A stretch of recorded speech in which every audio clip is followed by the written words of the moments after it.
मेहनत एक जादुई चाबी है।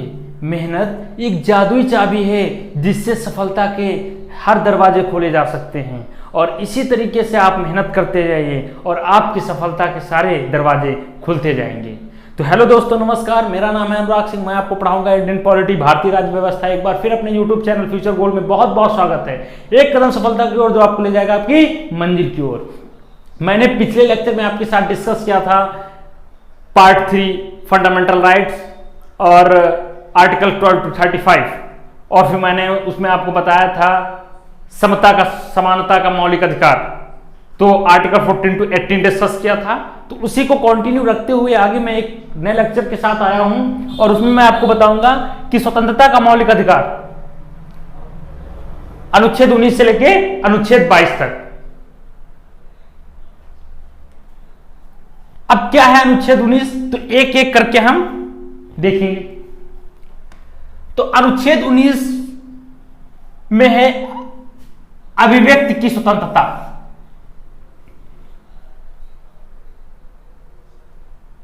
बात और अभिव्यक्ति की स्वतंत्रता किसमें है? अनुच्छेद 19 में। तो अनुच्छेद 19 में कई पार्ट दिए हुए हैं, first, second, third, fourth, fifth, six, ठीक है। तो अनुच्छेद 19 का ही ये पार्ट है, 19 फर्स्ट करके पार्ट है, 19 ए करके पार्ट है। तो इसमें क्या है? बोलने की स्वतंत्रता दी गई हुई है। बोलने की स्वतंत्रता, आप कुछ भी बोल सकते हो। कुछ का मतलब कुछ भी बोल सकते हो, लेकिन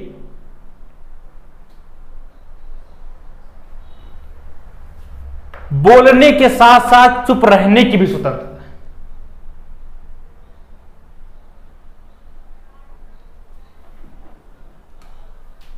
तो बोलने की स्वतंत्रता है और बोलने के साथ साथ चुप रहने की भी स्वतंत्रता है।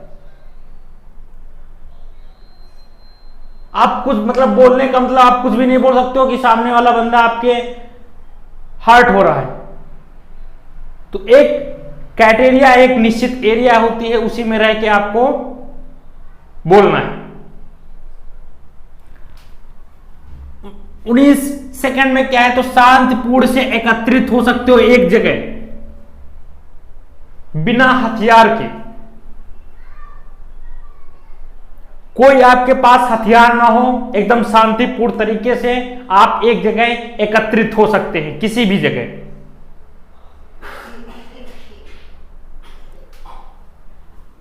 इसी के थर्ड पार्ट में क्या है? आप सभा कर सकते हैं, आप समूह भी बना सकते हैं। कोई भी रैली आप संबोधित कर सकते हैं, कोई आप समूह या संगठन बना सकते हैं। आपको पूरी तरीके से स्वतंत्र है।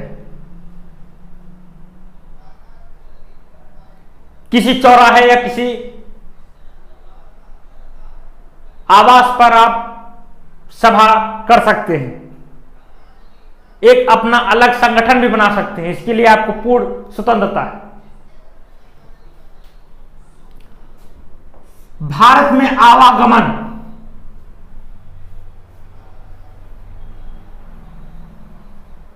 जम्मू कश्मीर से लेकर कन्याकुमारी तक, पूर्व से लेकर पश्चिम तक, eastern to western, northern to southern, कहीं पर पूरे भारत देश में आप कहीं पर घूम सकते हो, कहीं पर जा सकते हो, कहीं पर आ सकते हो, आवागमन कर सकते हो।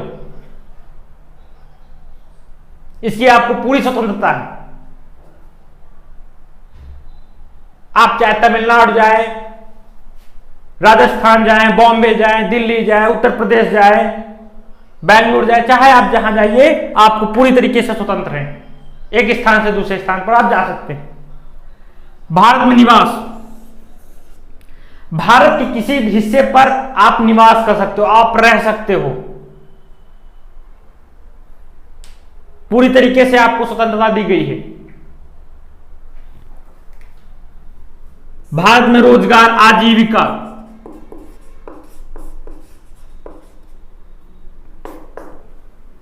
भारत में रह करके आप कहीं पर रोजगार कर सकते हो। एक स्टोरी के टाइप में समझते हैं। अनुच्छेद 19 में क्या है? तो अभिव्यक्ति की स्वतंत्रता। मान लो एक व्यक्ति है, और एक व्यक्ति है तो वो अपनी बात कहना चाहता है तो उसको बोलने की पूरी तरीके से स्वतंत्र है, कोई भी बात बोल सकता है। फिर वही व्यक्ति जब उसके बोलने पर कोई आवाज या बात नहीं सुनी जा रही तो वो शांतिपूर्ण से एकत्रित होगा एक जगह बिना हथियार के। उसके बाद वो सभा, एक समूह बनाएगा, संगठन समूह बनाएगा, सभा को संबोधित करेगा। फिर वो जब इससे भी काम नहीं चल रहा है तो फिर भारत में आवागमन, पूरे भारत में घूमेगा, अपने जो समूह का है वो प्रचार प्रसार करेगा। फिर वो कहीं भारत में एक जगह निवास करेगा। उसके बाद निवास करने के बाद वो अपनी आजीविका चलाने के लिए रोजगार। तो एक स्टोरी के टाइप में आपने समझ लिया। तो अनुच्छेद 19 क्या है? तो अब बात और अभिव्यक्ति की स्वतंत्रता। अनुच्छेद 1 में क्या है? बोलने की स्वतंत्रता। सेकंड में क्या है? शांतिपूर्ण से एकत्रित होने की स्वतंत्रता, सभा और समूह बनाने की स्वतंत्रता, भारत में आवागमन की स्वतंत्रता, भारत में कहीं पर रह सकते हो आप, और आजीविका चलाने के लिए रोजगार की स्वतंत्रता। तो ये चीज आपने समझी। अब इसके आगे एक अनुच्छेद 20। अनुच्छेद 20 में क्या है? तो अपराध के दोष सिद्ध।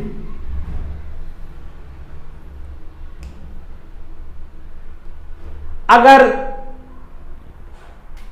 कोई व्यक्ति, किसी व्यक्ति ने अपराध किया है या अपराध की श्रेणी में है,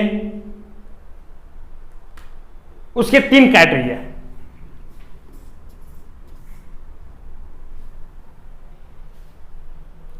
एक तो वो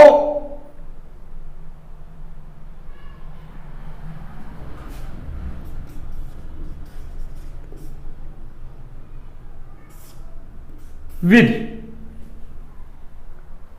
मतलब जैसे विद्यमान ने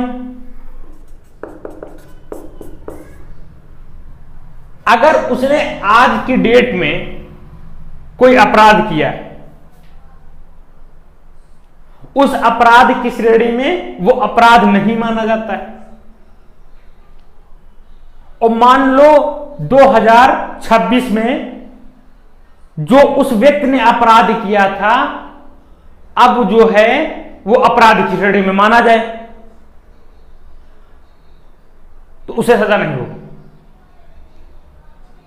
जो उस समय, वर्तमान समय में जो उस अपराध से संबंधित कार्यवाही होनी चाहिए थी वही होगी। भविष्य में अगर कोई कानून बनता है उससे रिलेटेड तो उससे उसकी सजा नहीं होगी। जो होगा वो जो उसके अंडर में होगा तो तुरंत हो जाएगा। ठीक है, पहले या बाद में। दोहरे दंड की सजा।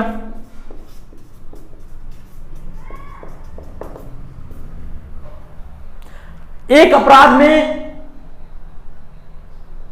दोहरे दंड की सजा आप नहीं दे सकते। एक अपराध में आप 2 सजा नहीं दे सकते। जो देना है आप एक ही बार में सजा दीजिए।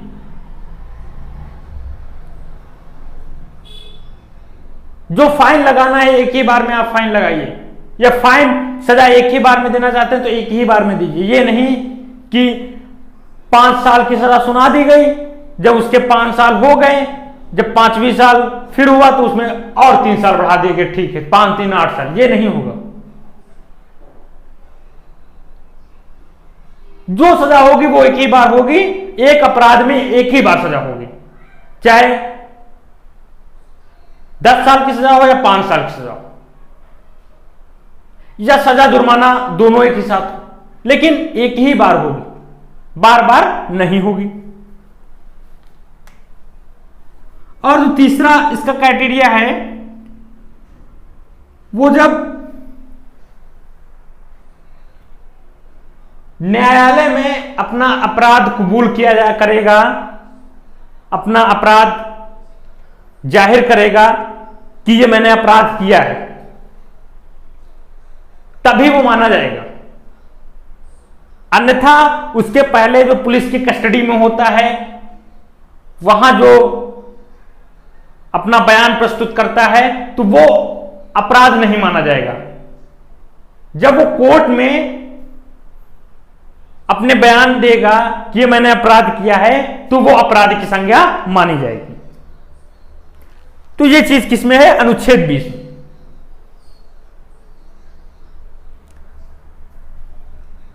तो ये चीज मैंने देखी, और इसके साथ जो डिस्कस है, तो ये मैं जब आपको जुडिशरी पढ़ाऊंगा, न्यायपालिका, तो उसमें एक विधिवत आपके साथ पूरा एक अलग ही लेक्चर होगा जुडिशरी का, न्यायपालिका का। तो उसमें supreme court, high court, district court, स्थानीय कोर्ट, जो जितने भी टॉपिक है वो एक पूरे लेक्चर में आपके साथ डिस्कस करूंगा। तो यहां मैं आपको सिर्फ जो पॉइंट ऑफ व्यू से जो इसे फंडामेंटल राइट में जो कीवर्ड है, तो मैं उस कीवर्ड को मैं आपके सामने प्रस्तुत कर रहा हूं, क्योंकि इससे आपको एक बार रिकॉल हो जाएगा जब मैं वहां पढ़ाऊंगा। अब अनुच्छेद 21 में क्या है? तो अनुच्छेद 21 में प्राण और जीवन का अधिकार,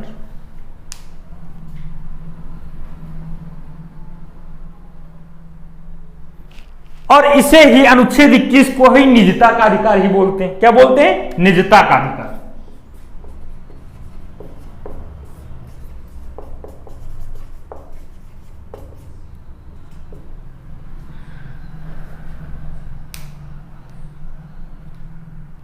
अब अनुच्छेद 21 जो है प्राण एवं जीवन का अधिकार, तो ये जीने का अधिकार, जीने के अधिकार की पूरी स्वतंत्रता है आपको।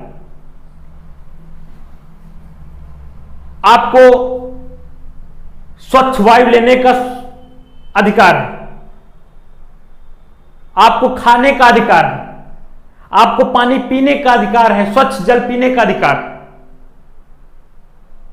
आपको सोने का अधिकार है। बाबा रामदेव के मामले से और पुट्टा स्वामी जो जजमेंट आया था, उसमें जो निजता का अधिकार है वो जीवन का अधिकार है, फंडामेंटल ऑफ राइट। निजता का अधिकार मौलिक अधिकार है पुट्टा स्वामी वाले जजमेंट से। आप अपनी मर्जी से विवाह करने का अधिकार,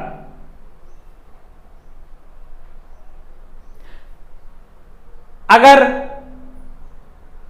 किसी पर्सन से आप लव करते हैं या कुछ भी करते हैं, अगर आपकी इच्छा है कि इस व्यक्ति से शादी करें, तो आपकी पूरी स्वतंत्रता है कि आप उस व्यक्ति से शादी करिए। शादी के पहले या शादी के बाद बच्चे को जन्म देने का भी आपको पूर्ण रूप से स्वतंत्र है। यह आपका फंडामेंटल राइट है। शादी हुई हो या ना हुई हो, उसके पहले भी आपको बच्चा जन्म देने का अधिकार है, और शादी के बाद भी आपको बच्चा जन्म देने का अधिकार है।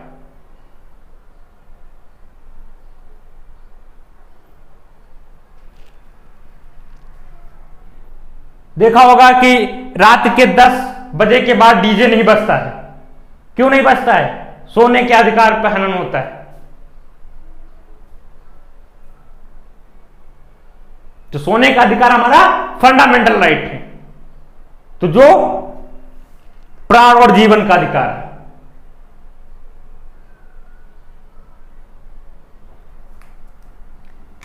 और आगे देखते हैं अनुच्छेद 22, गिरफ्तार के संरक्षण। अगर किसी को गिरफ्तार करना होगा तो उसके पहले आपको उसको बताना होगा कि हम किस वजह से आपको गिरफ्तार कर रहे हैं। आपको कारण बताना जरूर होगा। पहला पॉइंट, कारण। ऐसे आप किसी व्यक्ति को गिरफ्तार नहीं कर सकते हो। और अगर आपने कारण भी बता दिया और गिरफ्तार कर लिया उसको, और उसके 24 आवर्स के बाद 24 घंटे के अंदर उसको स्थानीय न्यायालय के जो कोर्ट है उसमें आपको 24 घंटे के अंदर उस स्थानीय न्यायालय के जो न्यायाधीश हैं उनके समक्ष आपको प्रस्तुत करना होगा उस आवागमन के समय को छोड़कर। और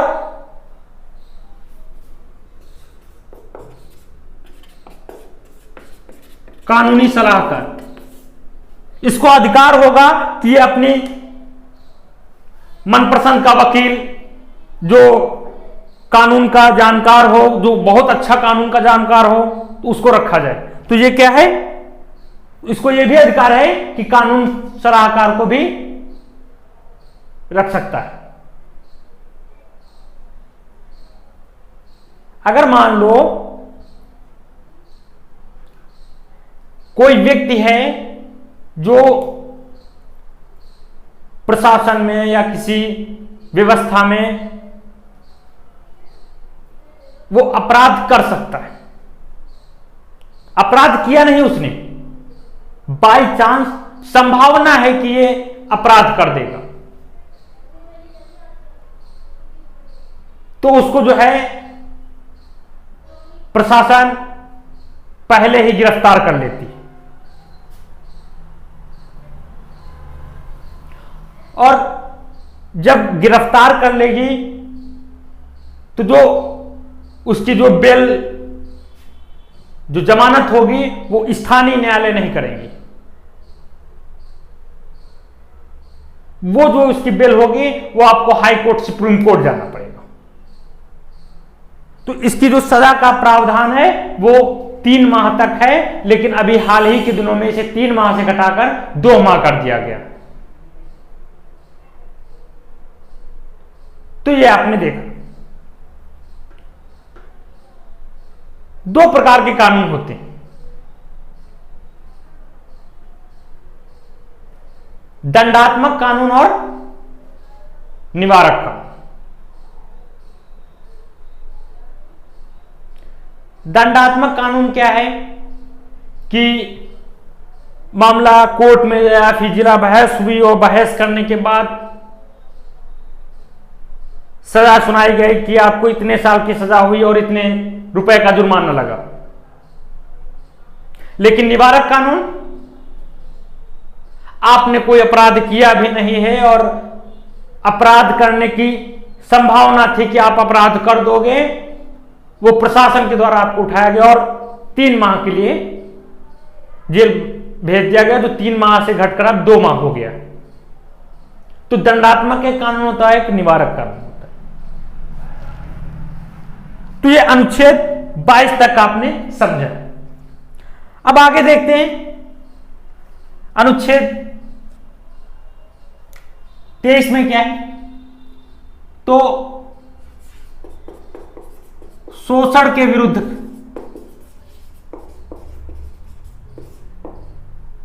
शोषण के विरुद्ध अधिकार।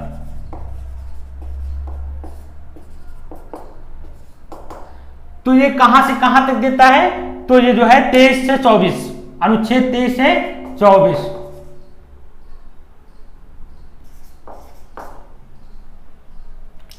अनुच्छेद एक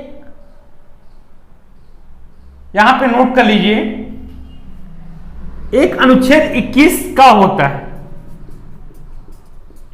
एक अनुच्छेद 21 का होता है जो 14 वर्ष के लिए बच्चों के, 14 वर्ष की आयु के बच्चों को निःशुल्क शिक्षा।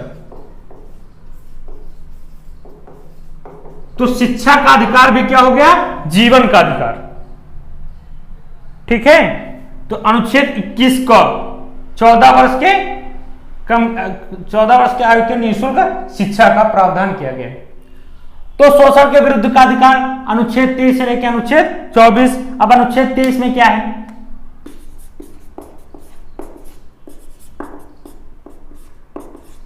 और अनुच्छेद 24 में क्या है।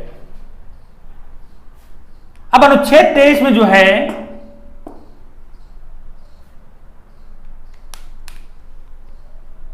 बाल श्रम, बंधुआ मजदूरी,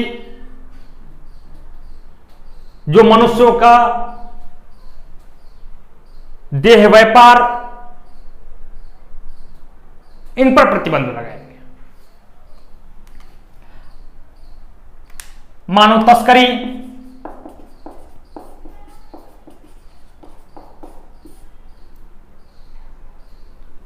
बाल श्रम,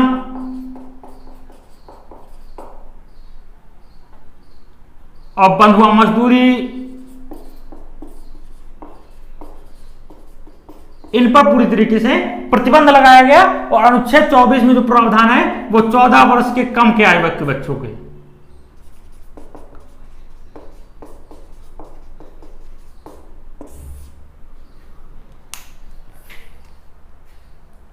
जो आजकल मनुष्यों की तस्करी हो रही है, मनुष्यों या बच्चों या महिलाओं को जो बेचा जा रहा है पैसों के लिए, थोड़े से पैसों के लिए एक जगह से दूसरी जगह बेचा जाता है। और बाल श्रम, बंधुआ मजदूरी, जो बच्चे काम करते हैं। बंधुआ मजदूरी का मतलब है जैसे मान लो हमने, आप पैसा हमें नहीं चुका पाए तो आप हमारे खेत में काम कर रहे हैं, तो वो बंधुआ मजदूरी हो गई। और बंधुआ मजदूरी का कोई भी टैक्स नहीं। तो मानव तस्करी, बाल श्रम, बंधुआ मजदूरी पर पूरी तरीके से क्या किया गया? प्रतिबंध किया गया। अनुच्छेद 24 14 वर्ष की कम आयु के बच्चों के लिए प्रावधान है।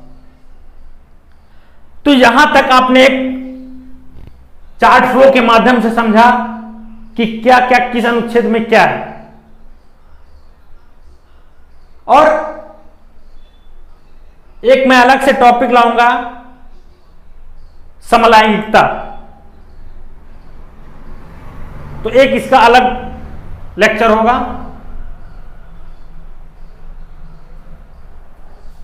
तो यहां तक अगर आपको कोई दिक्कत है तो आप हमें कमेंट बॉक्स में बताएं।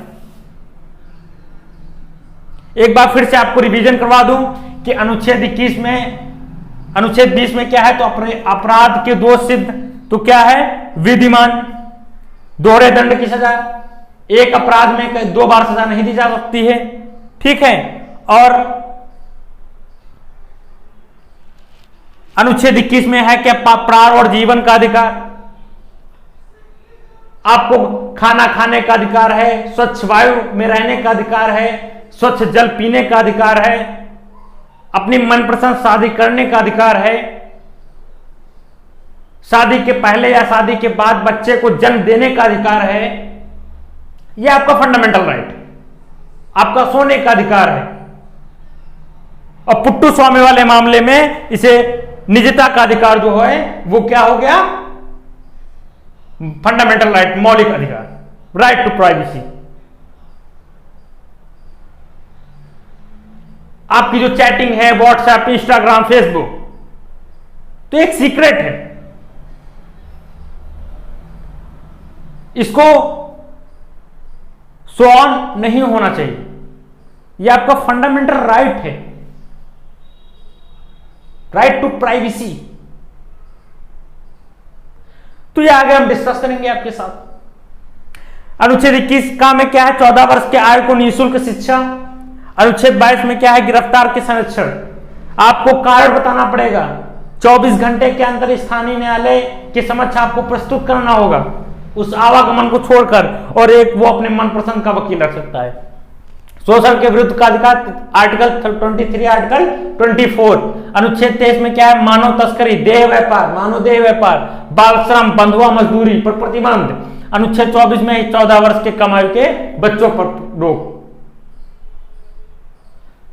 तो यहां तक अगर आपको कोई दिक्कत है तो आप हमें बताइए, और अगले लेक्चर में आपके साथ में डिस्कस करूंगा जो आगे के टॉपिक हैं, जैसे धार्मिक स्वतंत्रता का अधिकार, और फिर आप देखेंगे अभी संवैधानिक रेमेडीज या संवैधानिक उपचारों का अधिकार, फिर कितने प्रकार की रिटें होती हैं उन रिटों को देखेंगे, और फिर अनुच्छेद 33, अनुच्छेद 34, अनुच्छेद 35 ये पूरा विधिवत अगले लेक्चर में आपके साथ डिस्कस करेंगे। तो एक नए वीडियो के साथ कल मिलते हैं। जय हिंद, जय भारत।